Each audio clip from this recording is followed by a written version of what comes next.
Hi everyone, welcome back to explore literature. इस video के अंदर हम डिस्कस करने वाले हैं आपके वेक कोर्स इमोशनल इंटेलिजेंस के इंपॉर्टेंट क्वेश्चंस। तो आपकी काफ़ी सारी रिक्वेस्ट के बाद हमने ये वेक कोर्स स्टार्ट किया है, तो आई होप कर लिया फिर आज में ही आई ट्राई कि आज ही हो जाएं सारे यूनिट्स अपलोड, लेकिन मैक्स टू मैक्स कल तक आपकी सारी यूनिट्स हैं जो वो अपलोड कर दी जाएंगी।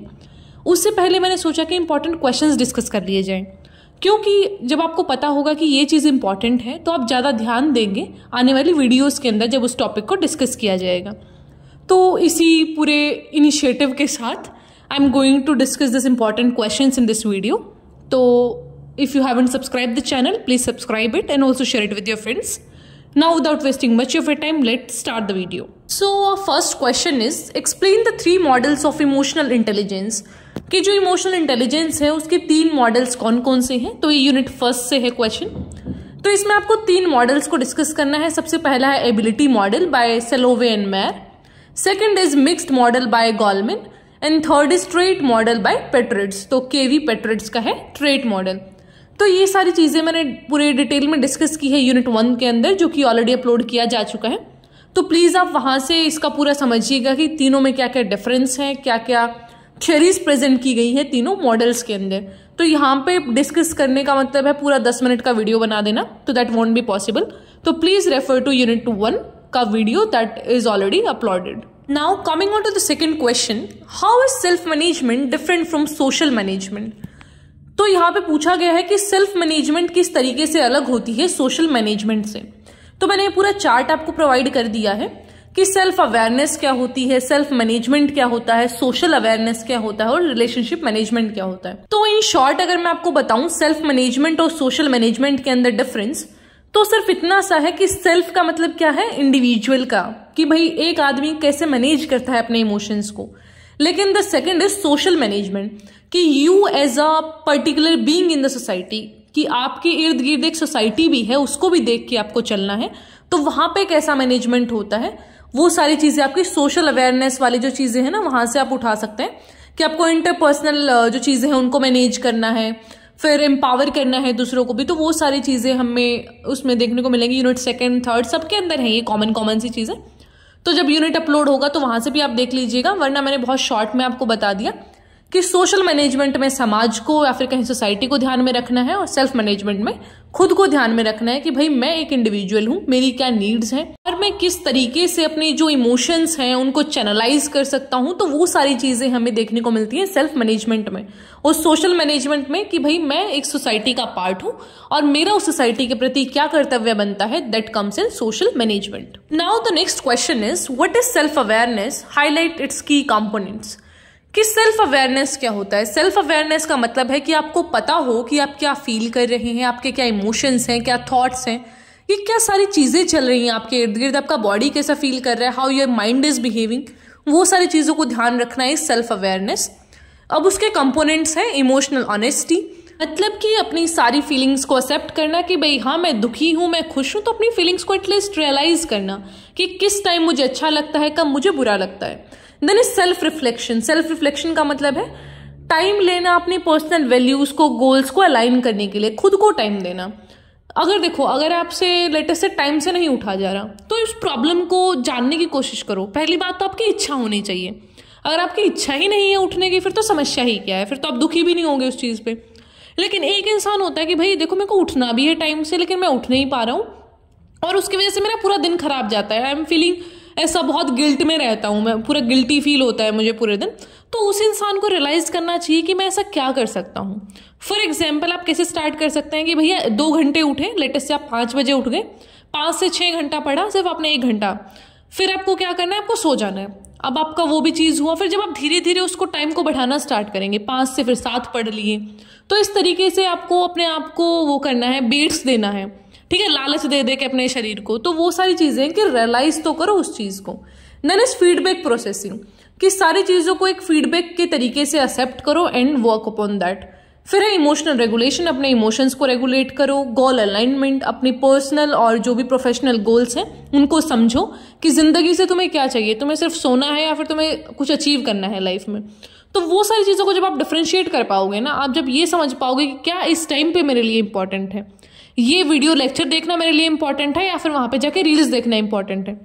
आपने जब ये प्रायोरिटाइज किया कि भैया कल तो एग्जाम है, अब तो यही देखना पड़ेगा, अब रील्स का ऑप्शन नहीं है, तो यू आर हेयर, अदरवाइज आप वहां पे बैठे होते। तो वही चीज है कि जब आप प्रायोरिटाइज करते हैं तभी आप उस चीज को समझ पाते हैं, तभी आप अपने गोल को चैनलाइज कर पाते हैं। Now the fourth question is what is the difference between empathy and compassion, explain with examples. तो एम्पैथी और कंपैशन के अंदर क्या क्या डिफरेंस होते हैं, तो डेफिनेशन देखें तो एम्पैथी का मतलब होता है दूसरे आदमी की फीलिंग्स को समझना और शेयर करना उनके साथ। मतलब कि आपने वो जो पेन है वो पहले फील कर रखा है।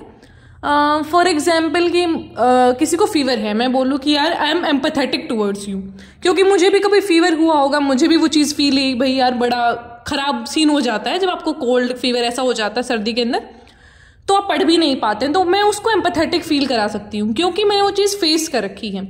देन इज कंपैशन, कंपैशन का होता है एक सिंपैथेटिक कंसर्न, जहाँ पे आपने वो चीज़ फील तो नहीं कर रखी बट आपके अंदर एक इच्छा है कि मैं इसका जो दुख दर्द है उसको हटाने का ट्राई करूं। तो ये होती है इनकी डेफिनेशन। देन इस फोकस क्या रहता है, एम्पैथी एक इमोशनल अंडरस्टैंडिंग है, जो कंपैशन है that is beyond emotional understanding, जहां पे आप मोटिवेशन के तरीके से ये काम करते हैं सामने वाले के दुख को हटाने के लिए। फिर नेक्स्ट डिफरेंस आता है फीलिंग और एक्शन में, कि भाई जो एम्पैथी है वो एक फीलिंग है, इमोशनल रिस्पॉन्स है, लेकिन कंपैशन में आप एक एक्शन के थ्रू उस चीज को हटाने की कोशिश करते हैं, आप कुछ ट्राई करते हैं कि भाई मैं ऐसा करूं। पहले केस में तो क्या था कि मेरे को भी बुखार था, मैं बोली यार एम्पैथेटिक टुवर्ड्स यू, मुझे बुखार हुआ था, तुम्हें भी हो रखा है, आई कैन फील यू। लेकिन दूसरे में मैं क्या करूंगी, उसे सूप बना के दूंगी, ये मेरा एक्शन होगा कि भैया लो आप सूप पीजिए, यू विल फील गुड। तो वो मेरा एक्शन होगा टू एलिवेट हिज और हर जो भी उसका दुख दर्द है because of that fever.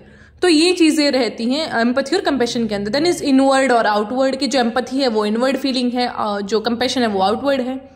Empathy में आप फील करते हैं उनके पेन को, इमोशन को, और एक कंपैशन के अंदर आप क्या करते हैं, आप एक डिजायर रखते हैं कि मैं आपका जो दुख है उसको हटाना चाहता हूं या फिर आपकी कंडीशन को इम्प्रूव करना चाहता हूं। तो ये फर्क रहता है एम्पैथी और कंपैशन के अंदर। ऑल्दो आपके यूनिट में इतना डिफरेंस था नहीं, but it could be a major topic into your exam. अब आते हैं लास्ट और सबसे इंपॉर्टेंट क्वेश्चन पे, what are the different methods to measure emotional intelligence, कि कौन कौन से तरीके हैं जिससे आप इमोशनल इंटेलिजेंस को मेजर कर सकते हैं, नाप सकते हैं। सबसे पहला है सेल्फ रिपोर्ट क्वेश्चनर, जहां पे आप क्या करेंगे, इंडिविजुअल तौर पे अपनी इमोशनल एबिलिटीज को क्वेश्चन करेंगे, उनको मेजर करेंगे। तो जैसे कि इमोशनल इंटेलिजेंस अप्रेजल या फिर Mayer Salovey Caruso emotional intelligence test, तो ये 2-3 तरीके से बता रखा है यहाँ पे। देन इज 360 डिग्री फीडबैक, कि आप बहुत सारे सोर्सेज से, अपने पीयर्स से, सबऑर्डिनेट से, अपने से छोटे बड़ों सबसे अपना फीडबैक लेंगे कि भाई तुम्हें कैसा लगता हूं मैं एज अ पर्सन। फिर है Mayer Salovey Caruso emotional intelligence test, जिसको डेवलप किया था Salovey, that is Peter Salovey, John Mayer and David Caruso ने, जहां पर आप अपनी इमोशनल इंटेलिजेंस को टेस्ट कर सकते हैं। सीरीज ऑफ टास्क यहाँ पे डिजाइन किए गए हैं बहुत सारे कंपोनेंट्स के साथ, जैसे कि perceiving, facilitating, understanding, managing emotions. तो फिर आपको मार्क्स मिलेंगे कुछ, तो जिसके हिसाब से फिर आपको पता लगेगा कि मैं कितना इमोशनली इंटेलिजेंट हूं या फिर किस तरीके से मेरा एक जो पूरा फीडबैक है according to different test and perspectives. Then the next method is trait emotional intelligence questionnaire, जिसको केवी पिटरेट्स ने डेवलप किया था, जिससे आप अपने इमोशनल इंटेलिजेंस को एक्सेस कर सकें। यहाँ पे क्या होता है, इंडिविजुअल पे फोकस होता है, जहाँ पे कैसे आप परसीव करते हैं, कैसे एक्सप्रेस करते हैं, अंडरस्टैंड कर सकते हैं, अपने इमोशंस को कैसे मैनेज करते हैं ओवर टाइम, उन चीज़ों को देखा जाता है। उसमें था कि आप अपने सोशल एनवायरनमेंट में कैसे रहते हैं, लेकिन यहाँ पे है इंडिविजुअल के बारे में। Then the fourth one is the emotional intelligence appraisal, it's fifth one I guess. It is a self report questionnaire designed to measure an emotional intelligence. यहाँ पे क्या है कि सेल्फ रिपोर्ट है, जिसको Travis Bradberry and Jean Greaves ने बनाया था, और फ्रेमवर्क को इंट्रोड्यूस किया था गॉलमैन ने। तो इनके नाम ज्यादा मत याद रखना, जितना हो सके कर लेना, ज्यादा प्रेशर लेने की जरूरत है नहीं। जब पेपर का नाम ही इमोशनल इंटेलिजेंस है तो इमोशनल प्रेशर मत लो, बस इंपॉर्टेंट जो नाम है ना, जैसे कि वो 3 मॉडल्स वाले हैं, उनके नाम याद रखना। यहाँ पे आप सिर्फ ये ध्यान रखना क्या बात है उस मॉडल के अंदर। तो जैसे बारोन इमोशनल क्वेश्चन इन्वेंट्री है, EQI, ये भी एक सेल्फ रिपोर्ट असेसमेंट टूल है, जहां पे हम इमोशनल इंटेलिजेंस को वेरियस फैक्टर्स के थ्रू देखते हैं, self perception, interpersonal, stress management, adaptability and general mood. तो इस तरीके से हैं ये सारी चीजें। आई होप आपको समझ आई होंगी। कोई क्वेश्चन है तो पूछ लेना। Alright, so I'll meet you in the next video. Till then, take care, stay happy, stay healthy, and also comment कि आपको कैसा लगा. आपका फीडबैक बहुत ज़्यादा ज़रूरी है मेरे लिए, प्लीज़ दे दिया करो.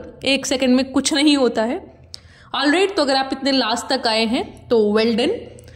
I'll do my best to prepare you people for your exams. तो आप अपने टॉपिक्स भी कमेंट कर सकते हैं जिस भी टॉपिक पे आपको वीडियो चाहिए.